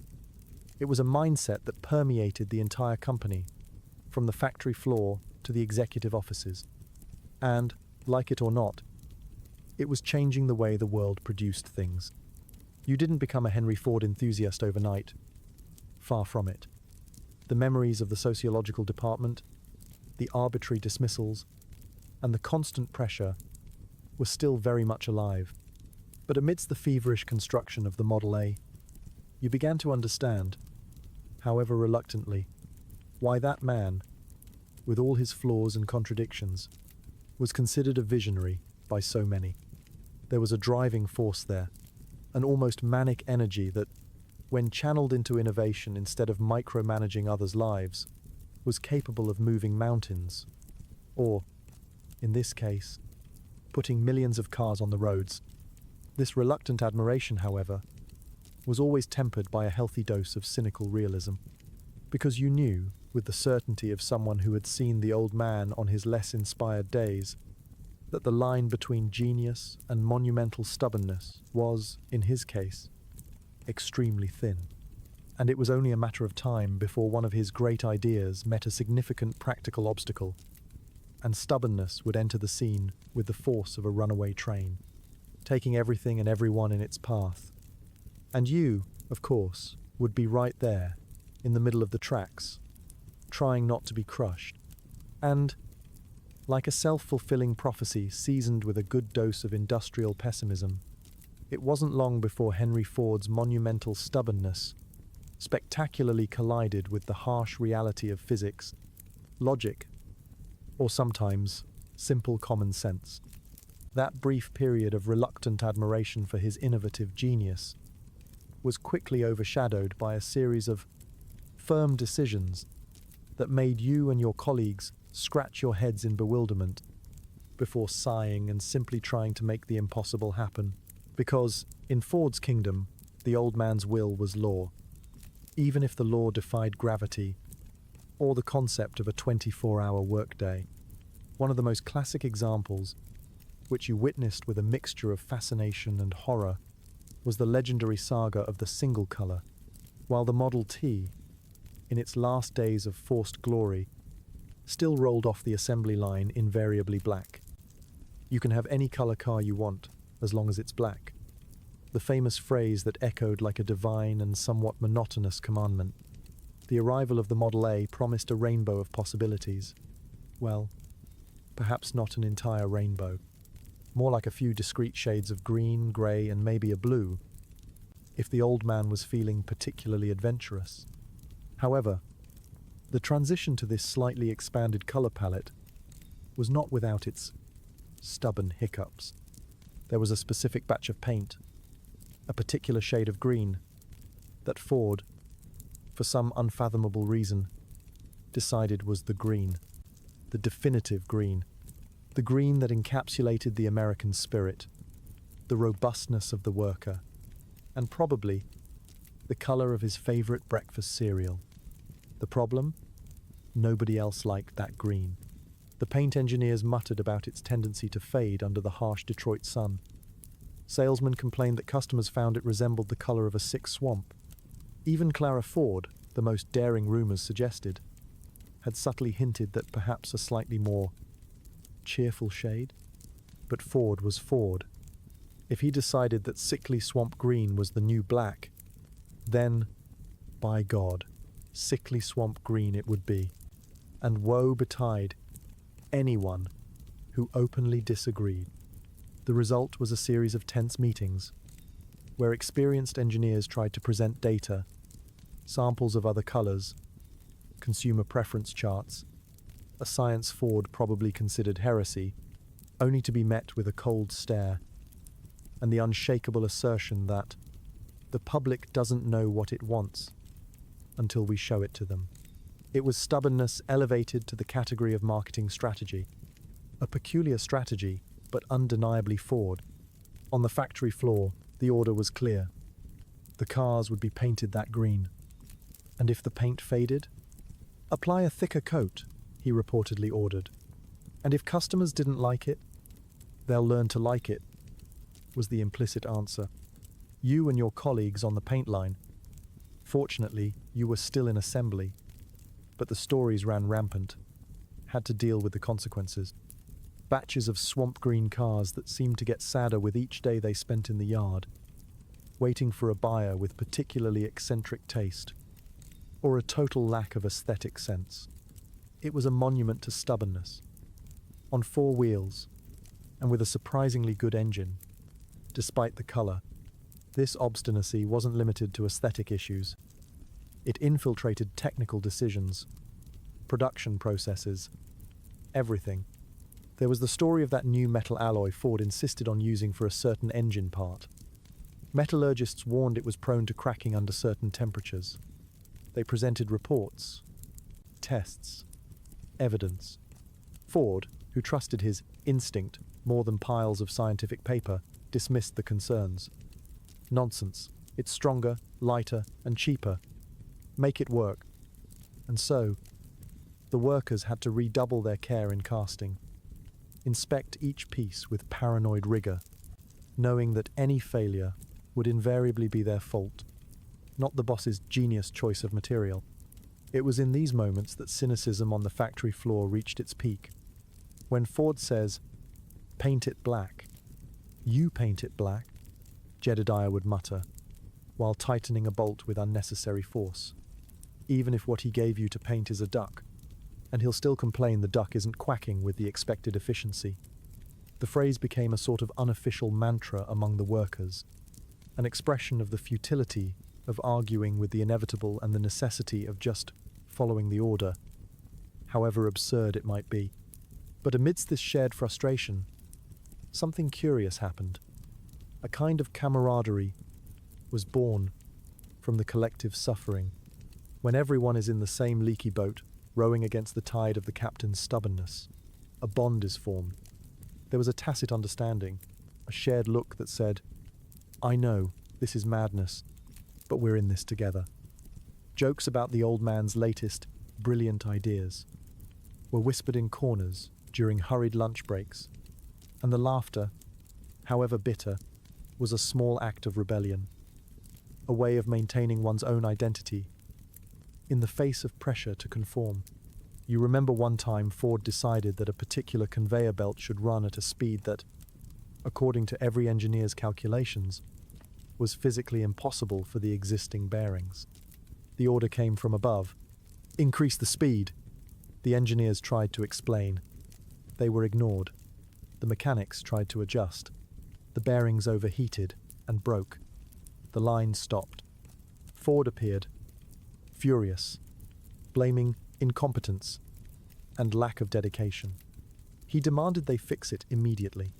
What followed was a marathon of frantic work, with mechanics and workers taking turns, under the watchful eyes of nervous supervisors, trying to do the impossible.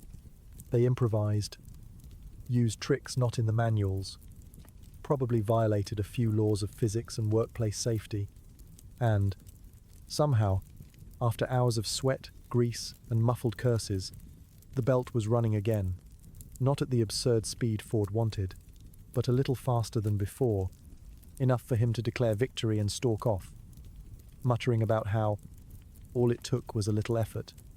The men who performed the miracle just looked at each other, exhausted, dirty, but with a glint of defiance and pride in their eyes. They hadn't beaten Ford, of course. No one beat Ford. But they had beaten the machine, at least for a while, and they had done it together. These moments of us against his stubbornness were small oases of humanity in a desert of impersonal efficiency. They didn't make the work easier, nor the boss less difficult, but they made the experience a little more bearable. Knowing you weren't alone in your bewilderment, your frustration, your constant fear, was a bleak comfort, but a comfort nonetheless. And, despite everything, despite the madness, the pressure, the dismissals, and the sickly swamp green, you realized, with a kind of resigned shock, that you were adapting. The chaos was becoming normal. Paranoia was your constant companion.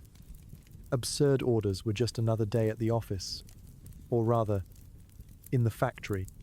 You no longer startled as much at the supervisor's shouts. You no longer felt the same icy panic when a man in a suit with a clipboard walked by. It wasn't that you had become braver, perhaps just more tired. Or maybe, as Jedediah liked to say, you were just learning to float. And, surprisingly, you hadn't drowned yet. And so, time, that relentless entity that cares not a whit for your feelings or the quality of your soy sandwich, continued to pass. Days turned into weeks, weeks into months, and the months, almost imperceptibly, began to add up to a few years. Years lived under the constant roar of the assembly line, under the unpredictable gaze of Henry Ford, and under the persistent shadow of that sickly swamp green which, to your horror, you began to find not so bad after all. Or perhaps your eyes had simply tired of protesting. You were no longer the wide-eyed, stomach-churning rookie. Oh no, you were a veteran now, a calloused survivor of Highland Park's industrial coliseum. The scars weren't visible, well, except perhaps for that little mark on your hand, from when the screwdriver slipped and you decided a little bleeding was preferable to stopping the line and facing Supervisor Frank's wrath. But the internal scars, those were deep and numerous, each telling the story of a narrowly avoided dismissal, an absurd order fulfilled, a piece of your soul sold for $5 a day. The once deafening factory noise had become a kind of distorted lullaby, a white noise that cradled your exhaustion. The smells of oil, hot metal, and human sweat were as familiar as the smell of your own pillow, which, to be honest, probably smelled a bit like the factory too. You could identify your supervisor's mood by the way he dragged his feet or the frequency with which he scratched the back of his neck. You could even, with alarming accuracy, predict when the old man was about to have one of his inspirational visits, just by the way mid-level managers started to sweat more profusely and speak in a higher octave. These were the little superpowers of corporate survival. Your hands, once clumsy and prone to errors, now moved with an almost unconscious efficiency. Your 3 bolts were tightened with the precision of a bored surgeon. You could do it in your sleep. And, in fact, sometimes you suspected you were doing just that, operating in a monotony-induced trance, where your body performed the tasks, while your mind wandered to distant landscapes, usually involving sunny beaches, absolute silence, and the total absence of anything remotely resembling an assembly line or soy bread. The constant fear hadn't completely disappeared, of course. At Ford, fear was like the air you breathed, invisible, but essential to keep the system running. But it had transformed. It was no longer the acute panic of the beginner, but a chronic, low-grade anxiety, a kind of persistent hum in the back of your mind. You learned to live with it, to manage it. You developed little survival strategies.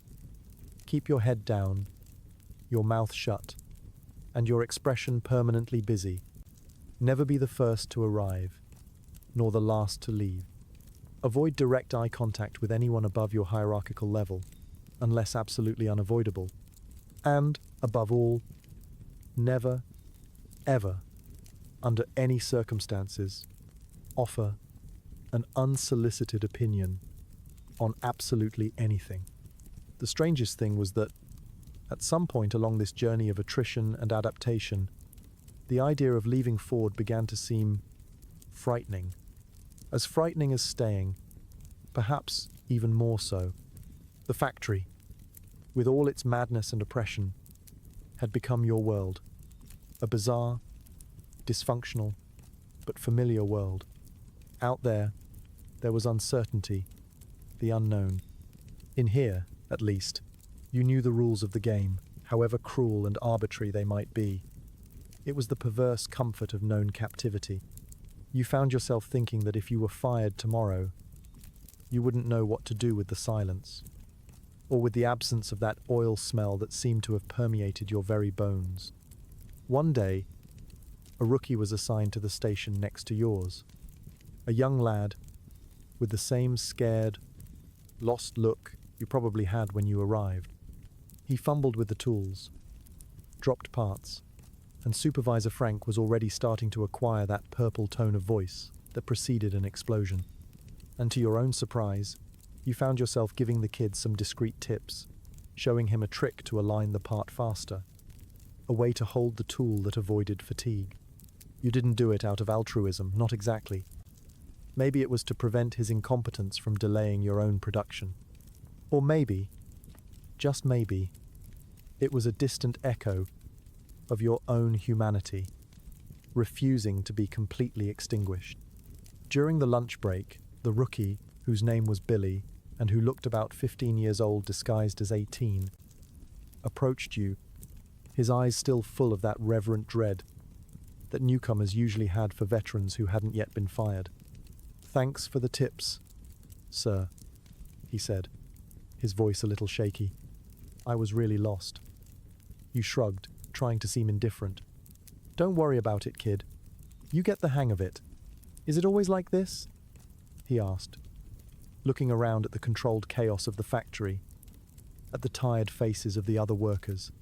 "So, intense?" And it was then that you heard the words leaving your own mouth. And for a moment it seemed like it was Jedediah, or some other cynical ghost from the factory's past, speaking through you. "Intense?" you repeated, with a small, ironic smile you didn't even know you were capable of. "Oh, kid, this isn't intensity. This is just Tuesday. You get used to it, or you don't. If you don't get used to it, the door's always open." You pointed with your chin towards the main gate. "There's always a line out there, wanting your spot." Billy swallowed hard, and you felt a strange pang, a mixture of pity and a kind of dark satisfaction that you were no longer him. You had become the old cynic who gave discouraging advice to rookies. The cycle was complete. You were no longer the naive one who believed that hard work and a bit of luck would change your life. You were a Ford product, molded by the line, tempered by fear, and coated with a thick layer of witty resignation. Resigned acceptance didn't mean happiness, not even contentment. It just meant you stopped fighting the current so hard. You learned to float, as Jedediah had advised. You found small pleasures in the most trivial things. A day when no machine broke down in your section. A rare 5-minute break because the main conveyor jammed. The surprisingly decent taste of a pickle smuggled into the factory. And, of course, dark humor. Dark humor was your lifeboat. The jokes about the sociological department, about Ford's latest suggestions, about the questionable quality of the cafeteria food. These were the little things that kept you sane, or at least functionally insane. You no longer had many hopes for a bright, golden future. Your dreams had been downsized to more modest goals. Survive the next shift, not be the next to receive the blue slip. Maybe save enough to buy a pair of shoes that wouldn't make Mr. Ford have a fit. It was a life lived in shades of grey, occasionally punctuated by a sickly swamp green. And, somehow, you were still there, day after day, tightening your bolts, a calloused cog in Henry Ford's great and relentless machine. But, as always happened in the Ford universe, when you least expected it, when routine seemed to have solidified into an immutable pattern of work and resignation, something would happen. A tremor in the force, a change in the wind. And this time, the rumor that began to circulate wasn't about a new paint color or the old man's latest dietary passion. It was something bigger, something that had the potential to shake the foundations of your bizarrely normal existence. The something bigger that hung in the air like a promise or a threat, depending on your level of optimism or the amount of watery coffee you'd had that morning, took a while to fully materialize. The factory, like a living, temperamental organism, seemed to hold its breath. There were fewer shouts from supervisors, fewer spectral appearances of men in suits with clipboards, and even the flow of suggestions on how to live your life more Fordianly seemed to dwindle to a discreet trickle. It was strange, unsettling even, like the silence before an avalanche or the calm before a particularly unpleasant relative arrives for Sunday dinner. And then, almost imperceptibly, things began to improve. Improve is a strong word, of course. In the context of the Ford Motor Company, improve meant that the level of daily suffering had been downgraded from excruciating agony to a more tolerable, persistent discomfort with occasional outbreaks of pure misery. But for you, a calloused veteran whose expectations of workplace happiness had been systematically demolished and rebuilt on a much more modest scale, this small change felt like a veritable oasis of calm. Perhaps it was the successful conclusion of a particularly intense phase of the Model A launch. Production numbers were good, or at least not catastrophic enough to trigger a full-scale witch hunt. Or maybe Henry Ford himself was busy with some new eccentric hobby, raising super-productive soy honeybees, perhaps, or trying to build a car powered by moral indignation. No one knew for sure, and frankly, no one dared to ask. The important thing was that, for a blessed and suspiciously long period, a kind of strange peace descended upon the factory. You found yourself enjoying little luxuries that would have been unthinkable before. An entire lunch uninterrupted by a supervisor asking why you were idle. Digesting apparently didn't count as productive activity. Being able to go to the restroom without the feeling you were being timed by an invisible inspector from the sociological department. Hearing, once or twice, something resembling genuine laughter from a group of colleagues, instead of the usual grunts of exhaustion or whispered sarcastic comments. Even Supervisor Frank seemed less frank. His shouts were less frequent.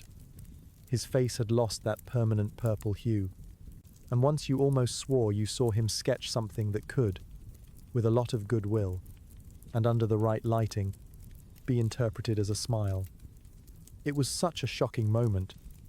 You almost dropped your wrench. Your tasks on the assembly line, now focused on some Model A sub-assembly, were still repetitive and physically demanding. But the pressure seemed to have eased a notch. There were fewer shouted corrections, fewer veiled and not so veiled threats of dismissal for breathing out of rhythm. You could finish your shift and leave the factory feeling only terribly tired, instead of completely destroyed physically, mentally, and spiritually. A remarkable improvement by local standards. Of course, this calm was deeply suspicious. You, like a trained animal, expecting an electric shock, even when the green light comes on, couldn't completely relax. Every day without a disaster, without a new absurd order, without a rumor of mass layoffs, was met with cautious relief, immediately followed by a pang of distrust. This can't last, you'd think, as you tightened your bolts with almost serene efficiency. Something bad will happen. It's Ford's law. Your colleagues shared this distrust.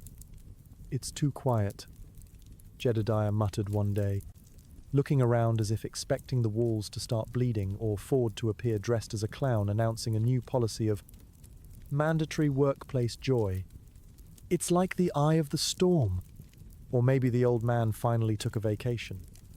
Or was abducted by aliens who want to learn his secrets about the mass production of melancholy. You laughed. A genuine sound that surprised you. It was good to be able to laugh about these things without the constant fear of being overheard and misinterpreted. This brief era of tranquility allowed for a small internal recalibration. You began to reflect, albeit ironically, and with the detachment of someone expecting the worst at any moment, on how low your standards for a good day had become. Previously, a good day might involve, say, finding money on the street or receiving a sincere compliment.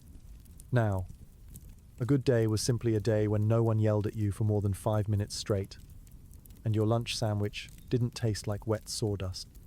It was a testament to your resilience, or perhaps your ability to get used to the unacceptable.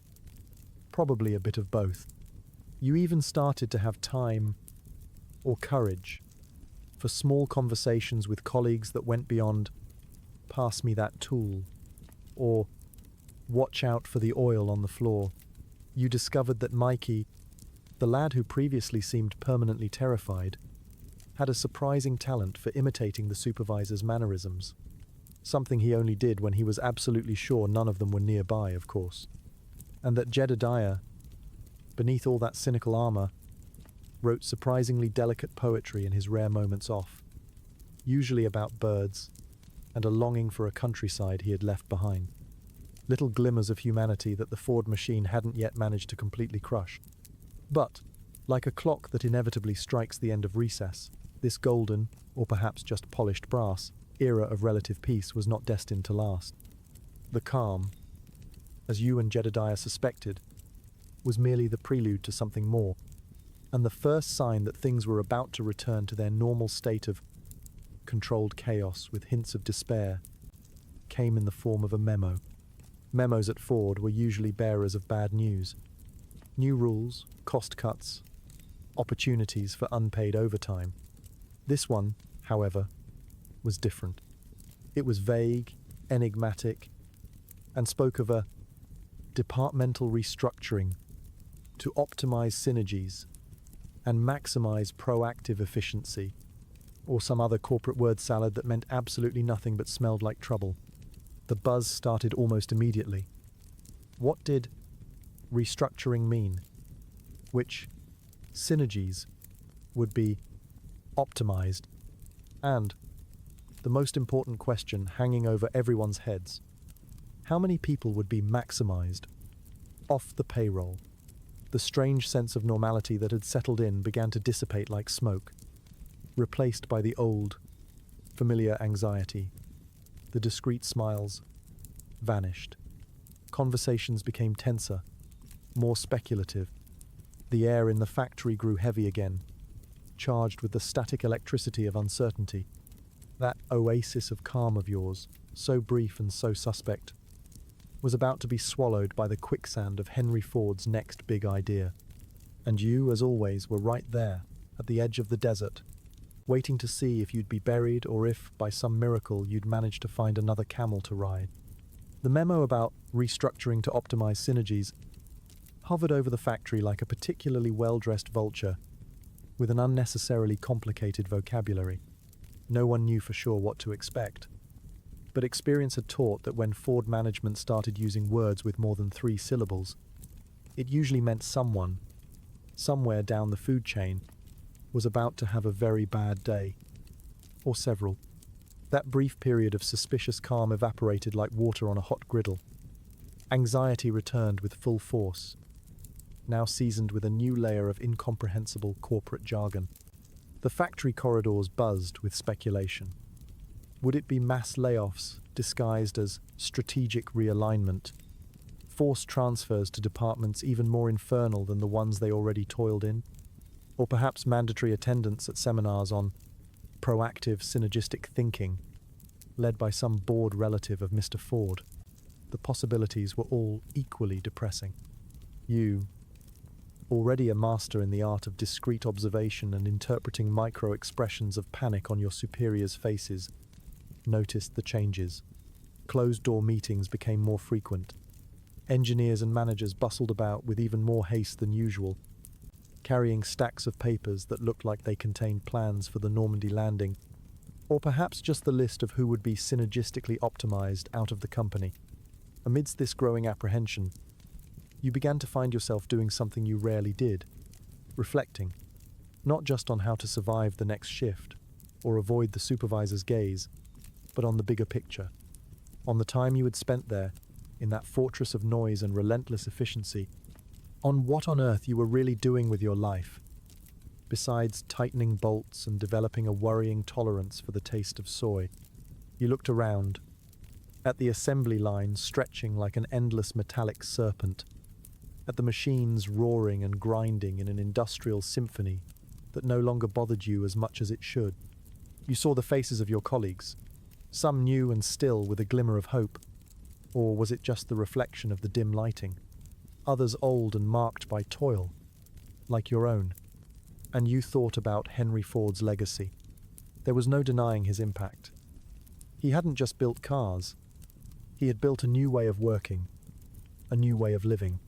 He had put America on wheels, transformed landscapes, created cities, generated fortunes. His own, mainly, but also those of many others. He was a titan, a visionary, a genius of mass production. History books would say so. And, on some level, it was true. But you also saw the other side of the coin. The human cost of that relentless efficiency. Lives worn down by brutalizing repetition. Spirits crushed by constant pressure. Dignity eroded by excessive surveillance and control. For every gleaming car that rolled off the assembly line, there were hundreds of men like you, leaving behind a bit of their health, their youth, their sanity. They were the silent victims of that industrial revolution, the human cogs that made the great machine work, but who rarely appeared in photographs or jingoistic speeches.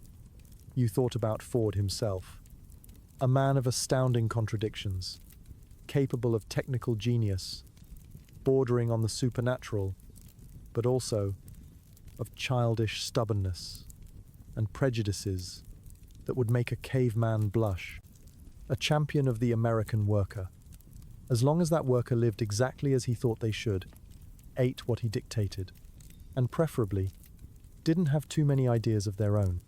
A man who paid $5 a day, a wage that attracted thousands to Detroit, but who then created an elaborate system to ensure those workers were worthy of that money, as if he were buying not just their time, but also their souls. Was it worth it? The question echoed in your mind during the long shifts, mingling with the clang of machinery. For the world, perhaps. For the Ford Motor Company, certainly. But for you?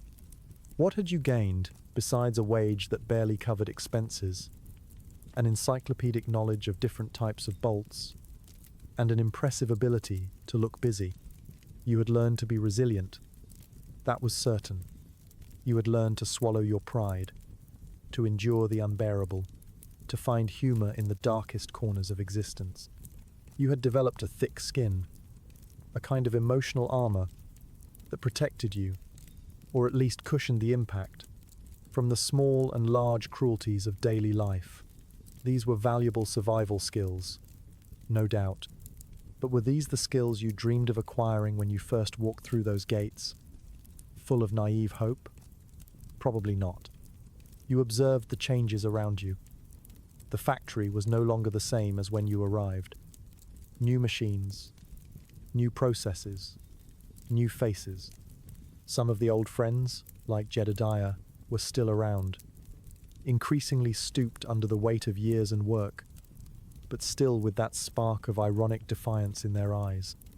Others had disappeared, victims of the latest optimization, or simply too worn out to continue. The turnover was high, a constant reminder that no one was irreplaceable.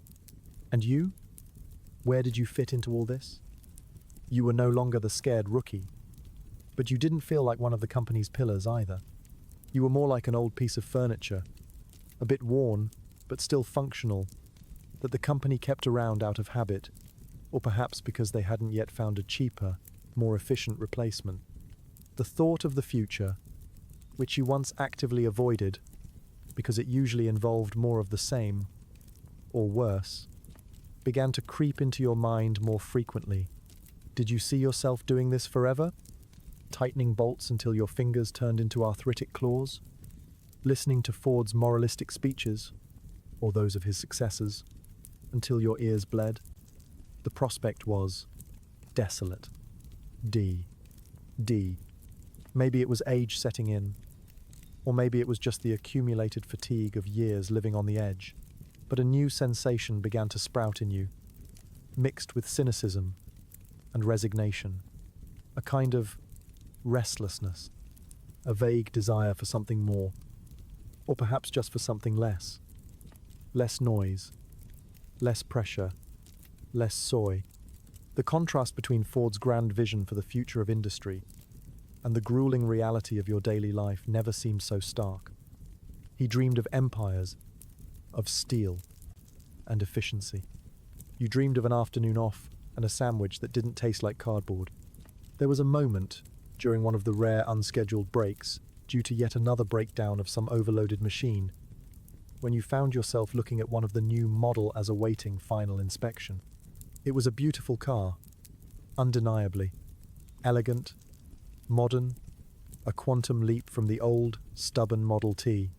And you, in a tiny, anonymous way, had helped build it. There was a drop of something that could be pride there, a bittersweet acknowledgement that, despite everything, you were part of something that was, indeed, changing the world. But that feeling was quickly swallowed by exhaustion, and the memory of the price you and so many others paid for that gleaming beauty. The restructuring hadn't fully shown its ugly face yet, but the tension was palpable. You found yourself thinking, more and more often, if it wasn't time for something different, a change, an escape. The idea was terrifying. Leaving Ford was like jumping from a ship in the open sea, even if the ship was taking on water and the captain was a lunatic. But the idea of staying, of continuing in that same routine until the end of your days, was beginning to seem equally frightening. Your journey at Ford was clearly approaching a crossroads. The fatigue, the accumulated cynicism, and perhaps that distorted drop of pride for having survived so long, all mixed into a confusing mass of emotions. You didn't yet know which path you would take, but you felt, with a certainty that came from the depths of your working-class soul, that a decision would have to be made soon. The memo about synergies and optimizations could be just the catalyst you needed. The question was, would you wait to be optimized by them? Or would you take the reins of your own destiny, however uncertain it might be? The crossroads like all good crossroads in life, didn't come with clear signposts or a detailed map of the consequences. It came in the form of another grey day in Detroit, another exhausting shift, and the growing certainty that the optimization of synergies was about to mean that you, a calloused and slightly damaged veteran of the great Ford machine, would be synergistically relocated to the vast and uncertain world out there. There was no formal announcement for you, no ceremonial blue slip this time. Perhaps, after so many years of silent and efficient service, by Fordian standards of efficiency, which included a good dose of fear and resignation, they decided a more subtle approach would be appropriate. Or, more likely, they simply forgot about you until the last minute, and your optimization was a footnote in a larger plan of corporate re-engineering. The news came through your supervisor, Frank, who, in a surprising twist of near humanity, seemed genuinely uncomfortable giving you the news. He called you to a relatively quiet corner of the factory, if such a place even existed, and, without much beating around the bush, explained that your position was being consolidated and that your unique talents would be better utilized in new opportunities outside the organization. It was the kind of corporate euphemism that would make a seasoned politician blush with envy. Basically, you were being fired, but in a way that tried to make it sound like they were doing you a favor. You listened in silence, the news landing with a dull thud in your tired mind. There was no shock, no anger, just a kind of numb acceptance. In a way, you had been expecting it. That oasis of calm had been too good to last. And the truth is, a part of you, that part that still dreamed of silence and soy-free sandwiches, felt an almost imperceptible relief. Your last day at the Ford Motor Company was remarkably anticlimactic. No farewell speeches, no company cake. It would probably be soy-based anyway. Just the same old routine, the same noise, the same smell. Your colleagues, upon learning of your departure, offered somewhat awkward handshakes and a few looks of sympathy mixed with a tinge of envy, or perhaps just relief that it wasn't them. Yet, Jedediah gave you a pat on the back and said, "Well, lad, you outlasted many. Now go out there and try to remember what real grass smells like. Not that synthetic stuff the old man is probably developing." Mikey, the former rookie now a little less terrified, promised he'd take good care of your old bolt station, which was a strangely touching promise. At the end of the shift, you handed in your badge, that small rectangle of metal that had been your passport to hell and paradise. Well, more hell than paradise, let's be honest, for so many years. The gate guard barely glanced at you, just tossed it into a box with dozens of other badges, each representing a story, a life, a set of deferred or crushed dreams. You walked through the factory yard one last time, the setting sun casting long shadows over the imposing buildings. You stopped for a moment and looked back at that fortress of brick and glass that had consumed such a significant part of your existence. The roar of the assembly line, even at a distance, was still audible, a constant, familiar hum that, for the first time, sounded a little melancholic? Or maybe it was just the wax in your ears finally dissolving. The feeling was strange, a mixture of profound relief, as if an enormous weight had been lifted from your shoulders, and a bizarre nostalgia for that chaotic and oppressive environment that, in some distorted way, had become your home. There was also a pang of uncertainty, of course. What would you do now? The world outside seemed vast and a little frightening.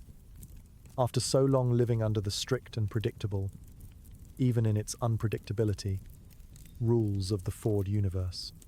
And, for a moment of comical panic, you worried about what you'd do with so much free time and, more importantly, with the absence of direct orders about your diet and leisure habits. As you walked away from the factory gates, leaving behind the smell of oil and the industrial symphony, A final anecdote about Henry Ford came to your mind. They said that once, during an inspection, he found a small bolt on the floor.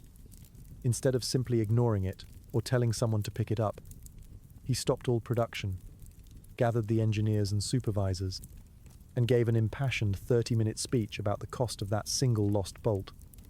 Not just the cost of the metal, but the cost of the time lost to produce it, the cost of the inefficiency it represented, the cost to Ford's reputation. It was the perfect summary of the man. A microscopic obsession with details, a macroscopic vision of the system, and a total inability to simply relax. You smiled.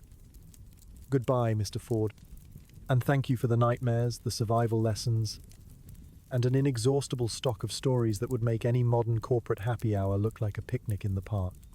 You didn't know what the future held, but for the first time in a long time, you felt a gust of something that closely resembled freedom. A freedom that was a little scary, a little uncertain, but definitely without the aftertaste of soy. And that, in itself, was a promising start. You took a deep breath of the Detroit air, which suddenly seemed a little cleaner, and moved on. And so, my dear listeners, our journey through the assembly lines and mental labyrinths of the Ford Motor Company comes to an end. I hope the trials and tribulations of our bolting friend have provided you with some ironic relaxation and perhaps even a new appreciation for your own work environment, however challenging it may be. If this story helped to cocoon your thoughts and guide you to a peaceful sleep, or at least to a state of amused resignation, please leave that like, so I know you enjoyed the company and the effort. Subscribe to the channel so you don't miss our next forays into peculiar and sleepy narratives. And of course, comment below, perhaps about the most eccentric boss you've ever had, or what your strategy would be for surviving the sociological department. I'd love to read your stories.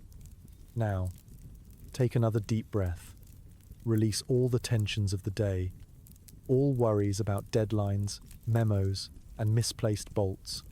Let the darkness embrace you. Let the silence envelop you. And may your dreams be populated by things far more pleasant than assembly lines and the ghost of Henry Ford.